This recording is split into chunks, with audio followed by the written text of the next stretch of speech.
আমরা সবাই জানি নেককারের মৃত্যু কেমন হবে, বদকারের মৃত্যু কেমন হবে। বারা ইবনে আযিব রাদিয়াল্লাহু তাআলা আনহু থেকে হাদিস বর্ণিত, নবী আলাইহিস সালাতু ওয়াস সালাম একবার ইহুদি এক লোকের জানাজা পড়তে সাহাবায়ে কেরামদেরকে নিয়ে রওনা করেছেন। প্রতিমধ্যে যাইতে যাইতে দেখলো যার জানাজা পড়তে যাবে তার কবর খনন করতেছে। আপনাদের দেখবেন অনেকেই এভাবে হয়ে থাকে, যদি আপনাদের অবস্থান অনেক দূরে, এভাবে হওয়া সম্ভব নয়।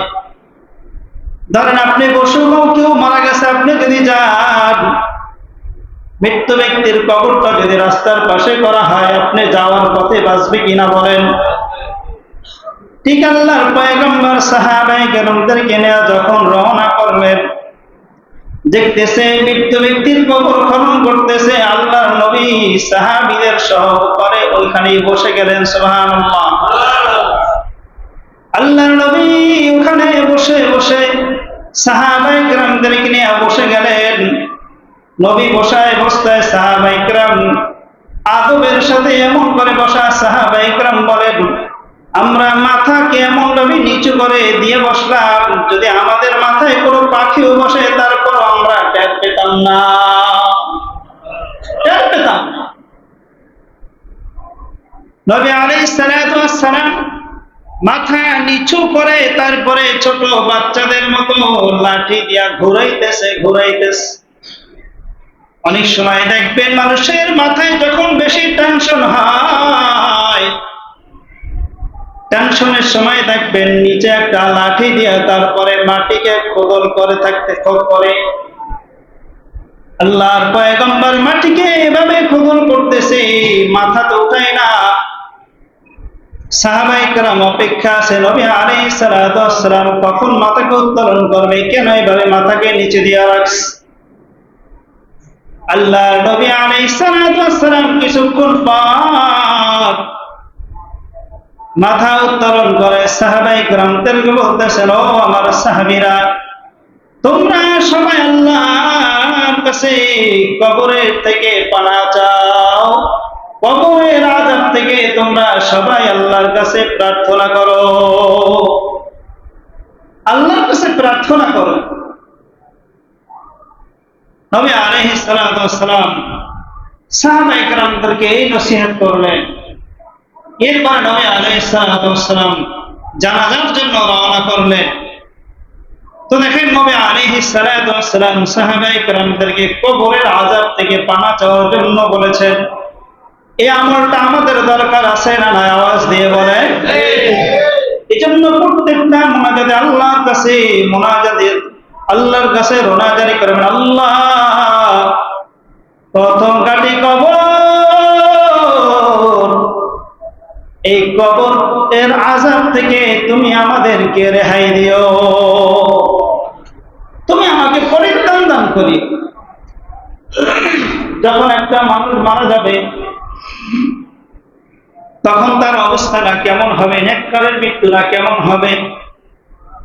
যখন কোন নেককার মানুষ মৃত্যুবরণ করে তখনও কিন্তু দুনিয়ার আলামতে কিছু বোঝা যায়, আর যদি কোনো বদকার মানুষ মারা যায় তার আলামত বোঝা যায়। যদি কোনো নেককার মৃত্যুবরণ করে, নেককার ব্যক্তি মৃত্যুবরণ করে, যখন তার জানটা নেওয়া হয় কোনো টের পায় না। এক কিতাবের ভিতরে আছে, বদকারের যদি মৃত্যুবরণ করানো হয়, কলিজার থেকে সমস্ত রগগুলা টেনে টেনে তারপরে ছিঁড়ে তার মৃত্যু দেওয়া হয়।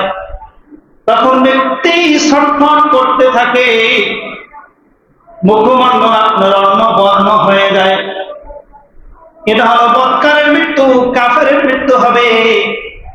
আর নেককারের মৃত্যু যদি হয় এমন ভাবে হবে যেন মায়ের পরে সন্তান ঘুমে পড়ে যায়। জোরে বলেন না সুবহানাল্লাহ। নবী আলাইহিস সালাতু ওয়াস সালাম হাদিসে পাকের ভিতরে জানায় দেয়, যখন একজন নেককার ব্যক্তির মৃত্যুবরণ করানো হবে, আসমান থেকে ফেরেশতারা ব্যক্তির জন্য তাড়াতাড়ি নিয়ে আসবে, আহলান সালাম জানাইতে থাকবে। লক্ষ লক্ষ লক্ষ লক্ষ ফেরেশতারা ব্যক্তির মৃত্যুর জন্য আসবে, সবাই তাকে আগে ভাগে স্বাগতম জানাইতে থাকবে। এখনো কিন্তু মৃত্যুর ফেরেশতা আসে নাই। মৃত্যুর ফেরেশতার নাম কি বলে? মৃত্যুর ফেরেশতার নাম কি? কথা কন না খান। আর সবাই বলে আরে কন না খা, মুখ আটকায় রাখছেন না। মৃত্যু বরণ যিনি করায় তার নাম কি? আজরাইল। কি? আজরাইল আলাইহিস সালাতু ওয়াস সালাম। আজরাইল আলাইহিস সালাতু ওয়াস সালাম আসার আগেই লক্ষ লক্ষ ফেরেশতারা ওই নেককার ব্যক্তির জন্য চলে আসার পরে প্রতিপত্ত দিয়াই জিবরাইল আজরাইল আলাইহিস সালাতু ওয়াস সালাম ব্যক্তির জন্য চলে আসে। আসার পরে তাকে ফেরেশতা সালাম জানায়। ফেরেশতা কি জানায়? সালাম জানায়। আসসালামু আলাইকা ইয়া ওয়ালিয়াল্লাহ, আসসালামু আলাইকা ইয়া ওয়ালিয়াল্লাহ, কুম ফাখরুজ মিন দারিকা। হে আল্লাহর বন্ধু, আল্লাহর ওলি, ইয়া ওয়ালিয়াল্লাহ, কুম ফাখরুজ মিন দারিকা, তুমি এখান থেকে বের হও, তোমার এই বাড়ির থেকে, আল্লাহর সন্তুষ্টিতে এই বাড়ির থেকে বের হও। তোমাকে এখন ওই বাড়িতে নেওয়া হবে যেই বাড়ির জন্য তুমি এত নেক আর আমল করেছিলা, দুনিয়াকে পিছনে রেখে আখিরাতকে সামনে রেখেছিলা, যেই বাড়ির জন্য তুমি সেই বাড়িতে চলো। এই বাড়িতে থাকার অনুমতি তোমার আর নাই। আল্লাহু আকবার। এজন্য ফেরেশতারা জানা আসসালামু আলাইকা ইয়া ওয়ালিয়াল্লাহ, কুম ফাখরুজ মিন দারিকা ইলা আখিরিল হাদিস। তাহলে নিকার মৃত্যু যখন আজরাইল আলাইহিস সালাতু ওয়াস সালাম আসবে, আসার পরে ব্যক্তিকে বলবে তুমি আল্লাহর নির্দেশে, আল্লাহর সন্তুষ্টিতে তোমার মুখকে বের করে দাও। এরপরে ব্যক্তির মৃত্যু বরণ করানো হবে। লক্ষ লক্ষ ফেরেশতারা দূরে বসে আছে, আশায় আছে কখন আজরাইল আলাইহিস সালাতু ওয়াস সালাম ব্যক্তির রূহটা নিয়ে চলে আসবে। যখন রূহটা তার কবজ করে নেওয়ার পরে ফেরেশতারা তার রূহ নিয়ে আসমানের দিকে চলতে থাকে। প্রথম আসমানে যায়, আসমানের ফেরেশতারা জিজ্ঞেস করে কার রূহ নিয়ে আসছো? বলে অমুক ব্যক্তির সন্তান অমুকের জন্য অমুকের রূহকে আমরা নিয়ে আসছি। নাম ধরে বলবে। এজন্য সুন্দর একটি সন্তানের নাম রাখা, কি রাখা বলে? সন্তানের নামটা কি রাখা বলে? সুন্দর একটা নাম রাখা। আসমানে গিয়ে যদি বলে এটা সল্টুর জান নিয়ে আসছি, হবে? কথা কান্না না, এটা বল্টুর না, বল্টুর রূহ নিয়ে আসছি, হবে? এজন্য সন্তানের নামটা সুন্দর একটা নাম রাখেন। আনকমন নাম দেখা নাম রাখেন না। এটা এলাকার কারো নাই, আমি নাম রাখি, এমন নাম রাখলে হবে? হুজুর কোরআন শরীফের ভিতর দিয়ে নাম রাখছি। কি রাখছেন? খিনজি। কি রাখছি? খিনজির মানে কি? কথা বল না। শুয়ার। কি? শুয়ার। তাহলে কোরআনের ভিতরে তো ভালো শব্দ আছে, খারাপ শব্দ আছে না? আল্লাহ তাআলা আইন জারি করতে যেই শব্দ দরকার হয়েছে সেই শব্দে আল্লাহ কোরআনে ব্যবহার করছে।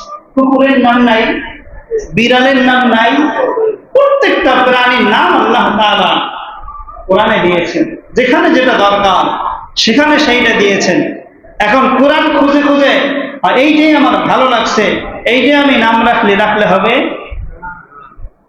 এজন্য সন্তানের নাম ভালো করে রাখবেন, ইসলামিক নাম রাখবেন, সাহাবায়ে কেরামদের নামের থেকে নাম রাখবেন, মহিলা সাহাবীদের থেকে নাম রাখবেন।